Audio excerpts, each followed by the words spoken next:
Competitive ఎగ్జామ్స్కి prepare అవుతున్నారా? Simple ట్రిక్స్తో aptitude కోర్సులో నేర్చుకోవడానికి ఇప్పుడే కాల్ చేయండి.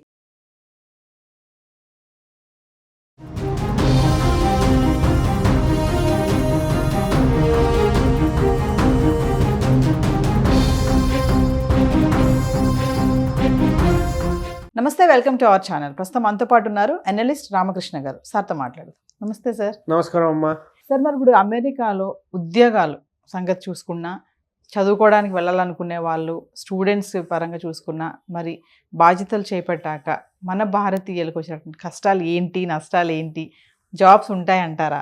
అయితే ఇక్కడ మనం ఫస్ట్ చాలాసార్లు భయపడేది ఏంటంటే ఇప్పుడు వెళ్ళొచ్చా వెళ్ళకూడదా అనేది ఫస్ట్ ప్రశ్న. ఎస్. చదువుకోవడానికి అయితే వెళ్ళండి. మీకు వీసా వచ్చిందంటే చక్కగా వెళ్ళండి. ఎందుకు? మీకు వీసా వచ్చిందంటే వాళ్ళు ఏమో వెంటనే గెంటేయలేరు. మీరు చదువుకోవడానికి వెళ్తున్నారు కాబట్టి చదువుకుంటారు. చదువుకున్న తర్వాత దాని తాలూకా కంటిన్యూషన్గా ఓపీటీ ఉంటాయి, సిపిటీ ఓపీటీలు ఉంటాయి, అవి చేసుకుంటారు. ఓకే, అక్కడ దాకా కథ అయితే చాలు, ఏం ప్రాబ్లం లేదు.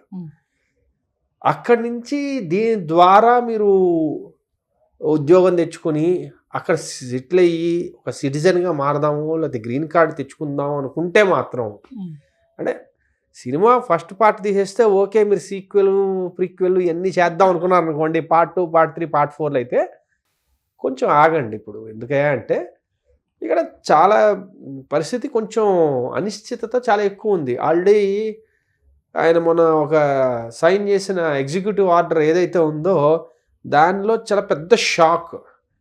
ఏంటి? బర్త్ రైట్ సిటిజన్షిప్ అనే దాని మీద చాలా పెద్ద షాక్ వచ్చింది. దానివల్ల ఏంటంటే వెంటనే మనం ఏమీ నిర్ణయం తీసుకోలేము. కాబట్టి అలాంటి బెనిఫిట్ కోసం మీరు వెళ్దాం అనుకుంటున్నారు అనుకోండి, మీరు ఆగాలి. చదువుకోవడానికి కోసం అయితే వెళ్ళొచ్చు, నిరభ్యంతరంగా వెళ్ళొచ్చు. పర్మనెంట్ గా ఉందామని ఆలోచనతో వెళ్ళకూడదు. వెళ్ళకూడదని కాదు, అది అవుతుందో లేదో తెలియదు కాబట్టి మళ్ళీ తర్వాత డిసప్పాయింట్ అవ్వడితే అది మీ ప్రాబ్లం. టెంపరీ అయితే ఓకే. అది అంటే ప్రస్తుతానికి ఇది ఎలా చెప్పచ్చు అంటే, ప్రొడ్యూసరు మీకు ఫస్ట్ పార్టీకే ఫైనాన్స్ ఇచ్చాడు, 2, 3, 4 పార్టీలకి ఫైనాన్స్ లేదు, తీయొద్దు. అది దాని గురించి ఎక్కువ ఊహించేసుకుని కథ రాసేసుకుని వాళ్ళందరికీ అడ్వాన్స్లు ఇచ్చేసి వెయిట్ చేయొద్దు. ఎందుకంటే చెప్పలేం. అది ప్రస్తుతానికి అంటే బాగా జనాలకి ఈజీగా అర్థమయ్యే భాషలో చెప్పాలంటే ఇలా ఉంటుంది. మరి వాట్ అబౌట్ జాబ్స్ సార్? మరి అక్కడ ఉద్యోగాలు ఉన్నాయా? అసలు ఉద్యోగాలు ఉన్నాయా అంటే ఆర్థిక మాంద్యం ఉందండి, ఉద్యోగాలు తక్కువ ఉన్నాయి. ఇది సరిపోదనంటూ ఏ తాలూకు ప్రభావం ఇంకా మనం చూడట్లేదు. అది మొదలైన తర్వాత ఎలా ఉంటుందంటే, ఒక్క ఉదాహరణ ఇస్తాం మీకు చక్కగా అర్థమైపోవడానికి, అంటే మన వ్యూవర్స్కి టెక్నాలజీ తగ్గ పవర్ అర్థం కావడానికి ఒక ఎగ్జాంపుల్ ఇస్తా. 1998లో అనుకుంటా స్టీవ్ జాబ్స్, యాపిల్ ఫౌండర్, ఆయన వైఫై ఎనేబుల్డ్ ల్యాప్టాప్ అనేది ఎలా వర్క్ అవుతుందో చూపించడానికి ఒక ఎగ్జిక్యూషన్, ఒక పర్టికులర్ వాళ్ళ టెక్నాలజీ ఇవి ఉంటాయి కదా ఈవెంట్స్లో చూపించాడు, ప్రజెంట్ చేసి. మైండ్ బ్లోయింగ్ అది. అప్పట్లో చాలా ఎక్స్పెన్సివ్ అది. ఇప్పుడు వైఫై ఎనేబుల్ అవ్వని డివైస్ ఏదో చెప్పండి నాకు. ఓకే, సో 26 ఏళ్లలో ప్రపంచం మొత్తం మీద అయ్యే ఎలక్ట్రానిక్ డివైస్ ఏవైతే ఉన్నాయో అన్నీ వైఫై ఎనేబుల్డ్ ఉన్నాయి. అంతే కదండి. ఒక టెక్నాలజీ ఇంత ఫాస్ట్గా వెళ్ళడం అనేది చాలా నార్మల్. అందున ఆ టెక్నాలజీ వల్ల బిజినెస్లకు లాభాలు ఉన్నాయంటే అది ఇంకా ఫాస్ట్గా వెళ్తుంది. ఆర్టిఫిషియల్ ఇంటెలిజెన్స్ అంటే అలాంటిది. ఇప్పుడు అది ప్రతి ఏరియాలోకి వెళ్తోంది. వెళ్ళడం వల్ల ఏంటంటే ప్రతి ఏరియాలో ఒక పని జరగాల్సిన టైం లైన్స్ స్క్వీజ్ అయిపోతున్నాయి, కావాల్సిన రిసోర్సెస్ తగ్గిపోతున్నాయి. అంటే ఒకవేళ 10 మంది కావాలంటే ఇప్పుడు 4 చాలన్నట్టుగా. కాబట్టి న్యాచురల్లీ కొత్త ఉద్యోగాలు వస్తున్నాయి, పాత ఉద్యోగాలు బాగా తగ్గిపోతున్నాయి. కాబట్టి జాబ్ క్రియేషన్ అనేది అంత ఫాస్ట్గా ఉండదు. దానికి తోడు వాళ్ళు ఆల్రెడీ ఆర్థిక మాంద్యంలో ఉన్నారు.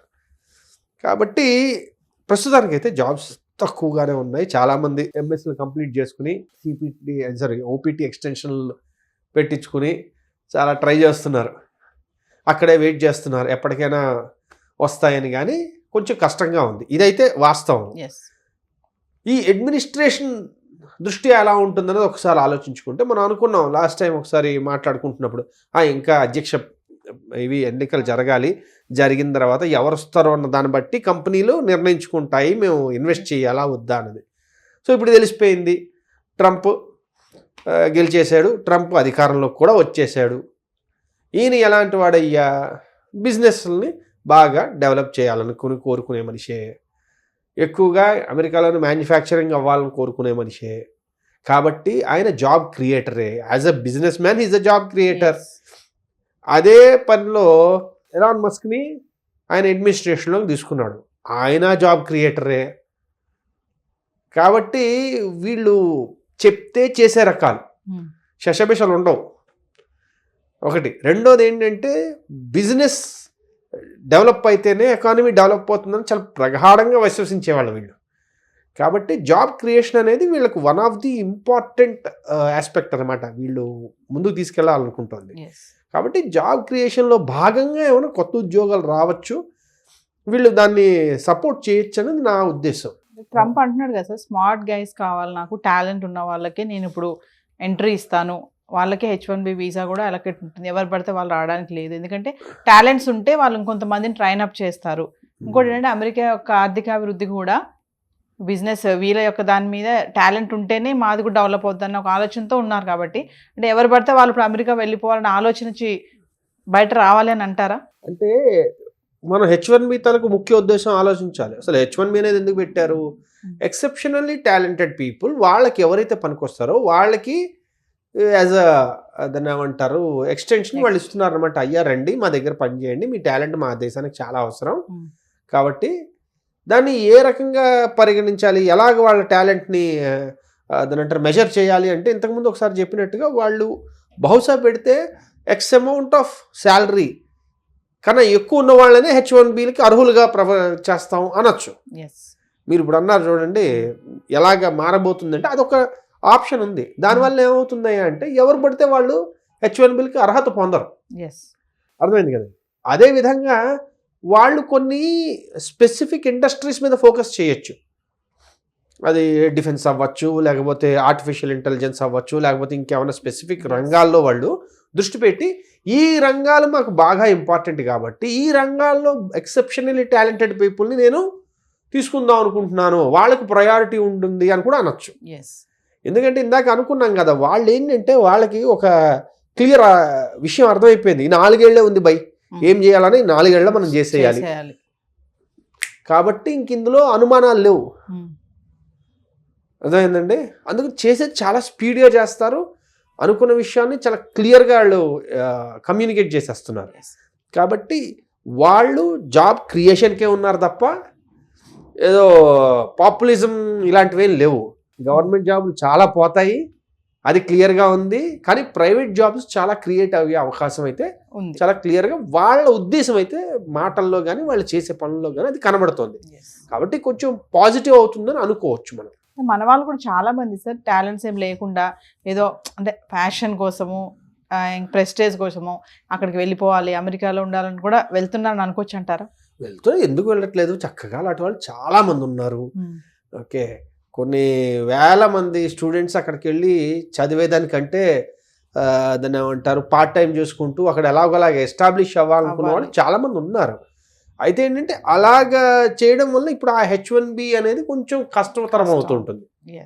అది చూడాలి సార్ మరి ఇవన్నీ కూడా మరి ఎలా అమల్లోకి వస్తాయి అంటే. ఒకటి దాన్ని ఏమంటారంటే మనం ఎక్కువ కాలం వేచి ఉండక్కర్లేదు. ఇంకా వీళ్ళవి ఏవైనా విధి విధానాలు చాలా ఫాస్ట్గా ఉన్నాయి, డెసిషన్స్ ఏదైనా చూసుకుందాం చల్ అని. కాబట్టి దానివల్ల అయితే హిట్ లేదా ఫట్, ఇంక ఇందులో మధ్యలో ఏమి ఉండదు, ఏది ఉండదు, ల్యాగ్ చేయడం ఏం లేదు, ఇంకా ల్యాగ్ ఏం లేదు అసలు. ఈ 4 years లో ట్రంప్ ఏమనుకున్నాడు అది చేసేయాలి. అట్లీస్ట్ ఫస్ట్ 6 months చాలా స్పీడ్ ఉంటుంది. ఆ తర్వాత ఏమవుతుందంటే ఇప్పుడు ఎక్కడైనా అలానే జరుగుతుంది. ముందు 6 నెలల్లో వాళ్ళు అనుకున్నవన్నీ దడ చేసేస్తారు. ఆ తర్వాత వాటికి వచ్చే దాని అంటారు రెస్పాన్సెస్ కానీ, లేకపోతే బ్యూరోక్రాటిక్ హర్డిల్స్ కానీ, లేకపోతే లీగల్ హర్డిల్స్ కానీ, ఇవన్నీ వాళ్ళు దాటుకుంటూ వాళ్ళు అనుకున్నవి చేయడానికి పడుతూ ఉంటుంది. అప్పుడు స్లో డౌన్ అవుతుంది. కానీ దాని తాలూకు ఇంపాక్ట్ అయితే మనం పడాల్సిందే, దెబ్బ పడిపోతుంది, అదైతే ఖాయం. ఓకేనమ్మా.